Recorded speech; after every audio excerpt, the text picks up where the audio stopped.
Assalamualaikum warahmatullahi wabarakatuh.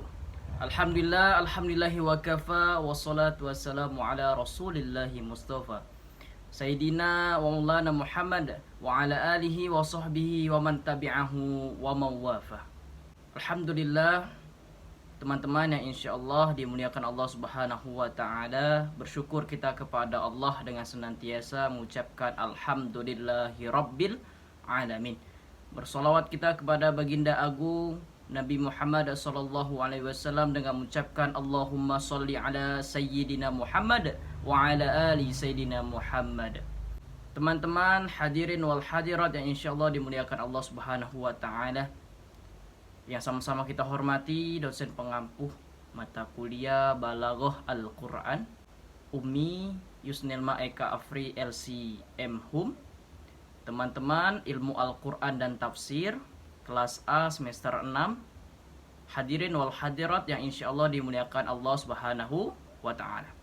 Baik, saya Turiski Liantara, NIM 1911420003, izin menjelaskan sedikit tentang materi kita, yang mana penjelasan dan pemaparannya guna untuk melengkapi ujian akhir semester mata kuliah Balaghah Al-Quran.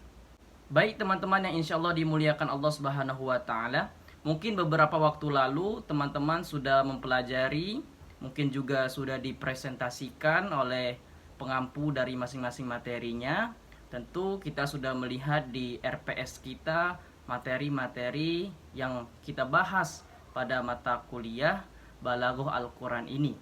Adapun materi yang telah kita pelajari beberapa waktu yang lalu tentang mata kuliah Balaghah Al-Quran ini, diantaranya adalah tentang balaghah, tentang ilmu ma'ani, tentang fasohah dan balaghah, tentang jumlah ismiyah dan fi'liyah, tentang musnad dan musnad ilaih, tentang kalam khobar, kalam insya, tentang fasol dan wasol, tentang qasar, tentang ijaz, idnab, musawwah, tentang iltifat, tentang ilmu bayan, tentang perbandingan antara ilmu ma'ani dan ilmu badi.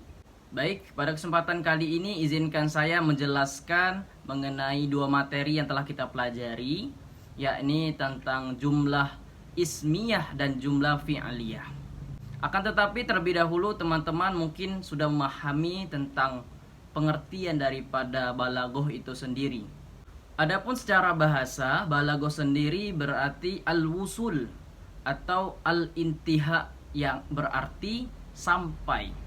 Adapun menurut istilah sendiri, balaghah berarti mengemukakan isi hati dengan bahasa yang benar, yang jelas, yang fasih, yang mana menyesuaikan daripada keadaan lawan bicara itu sendiri.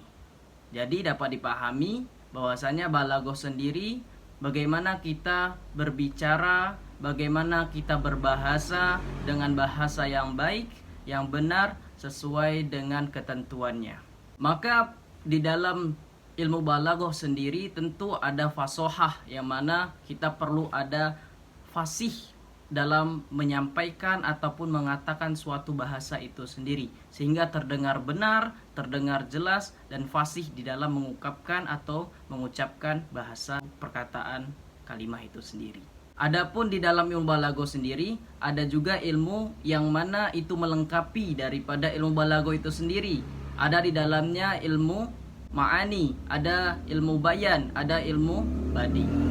Izinkan saya menjelaskan sedikit tentang dua materi yang telah kita pelajari, yakni tentang jumlah ismiyah dan jumlah fi'liyah, dan juga tentang fasol dan wasol. Baik, kita bahas tentang jumlah ismiyah dan jumlah fi'liyah terlebih dahulu. Adapun jumlah ismiyah, mungkin teman-teman sudah banyak ketahui bahwasanya jumlah ismiyah adalah jumlah yang dimana di dalamnya terdapat mubtada dan khobar. Adapun mubtada, mungkin teman-teman sudah banyak mengetahui bahwasannya mubtada itu sendiri yakni subjek dalam jumlah ismiyah yang terletak di awal kalimah. Adapun subjek atau mubtada itu sendiri bisa diawali oleh isim yang diawali alif lam, isim domir, isim nakiro, isim alam, dan isim mausul. Adapun khobar itu sendiri yakni predikat ataupun penjelasan mengenai subjek ataupun mubtada itu sendiri. Dan adapun khobar itu sendiri yakni predikat atau penjelasan mengenai subjek atau mubtada itu sendiri. Adapun contoh daripada jumlah ismiyah ini salah satunya adalah al-ma'u sofi, air itu jernih. Contoh yang lain adalah al-masjidu kabir, masjid itu besar. Jadi itu sedikit contoh daripada jumlah ismiyah, bahwa jumlah ismiyah itu bisa didahului dengan isim-isim yang telah dijelaskan tadi, baik itu isim yang diawali alif lam, baik itu isim mausul, isim nakiro, isim domir, isim alam, yang mana di dalamnya itu terdapat mubtada dan khobar.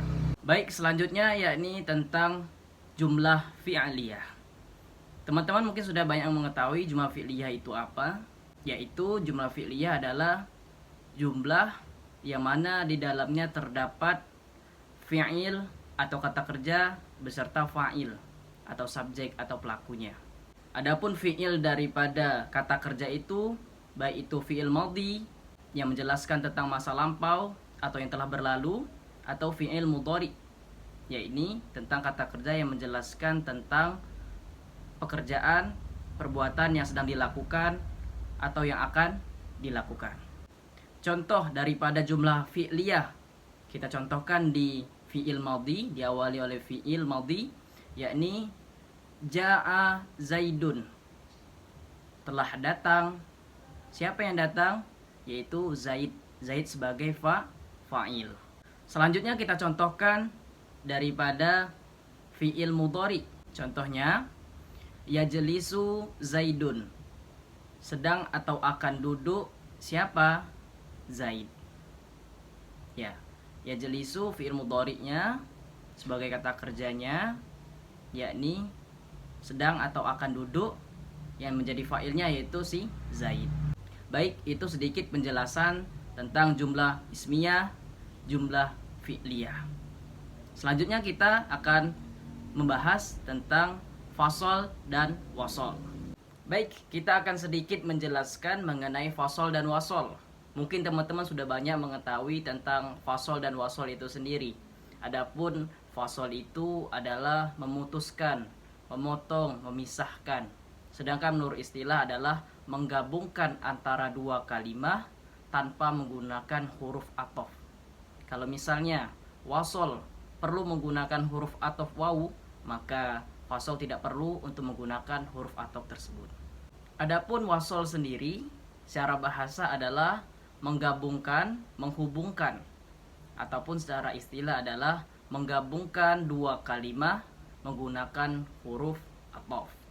Adapun fasol sendiri dapat kita lihat contohnya di Quran surah Al-Baqarah di ayat 6, yang mana disebutkan innal ladzina kafaru sawa'un 'alaihim a'anzartahum am lam tunzirhum la yu'minun.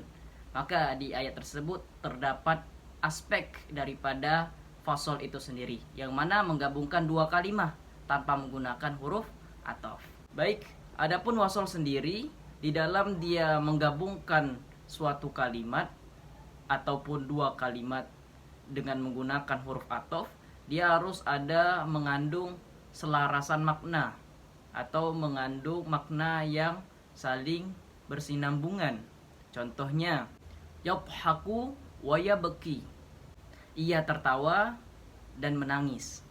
Atau kalimat lainnya yakni yaqra'u wa yaktubu, ia membaca dan menulis, sehingga ada selarasan makna antara dua kalimat tersebut. Adapun tempat-tempat fasol sendiri yang dapat kita ketahui bahwasanya ada 5 tempat. Yang pertama adalah kamal ittisal, kamal intiqa, syibih kamal ittisal, dan yang kelima adalah tawasud bayan al-kamalain. Adapun wasol sendiri terdapat 3 tempat, yang mana diantaranya adalah yang pertama adalah mempersekutukan dua jumlah dalam segi i'rab. Yang kedua adalah menghilangkan kesalahpahaman terhadap jawaban atau makna yang dikehendaki. Dan tempat yang ketiga adalah ketika kalimah yang pertama dan kalimah kedua sama-sama kalam khobar dan kalam insya. Baik, itulah sedikit penjelasan mengenai mata kuliah Balaghah Al-Quran, materi tentang jumlah ismiyah dan jumlah fi'liyah, serta tentang fasol dan wasol. Telah dijelaskan juga pengertian balaghah, pengertian jumlah ismiyah dan fi'liyah, serta fasol dan wasol. Contoh-contohnya dan juga tempat daripada fasol dan wasol itu sendiri. Saya Turiski Liantara memohon maaf atas segala kesalahan ataupun kekhilafan yang setelah saya lakukan. Kepada teman-teman dan dosen pengampu, mohon koreksinya. Semoga bermanfaat untuk kita semua. Hadanallahu wa iyyakum ajmain. Wassalamualaikum warahmatullahi wabarakatuh.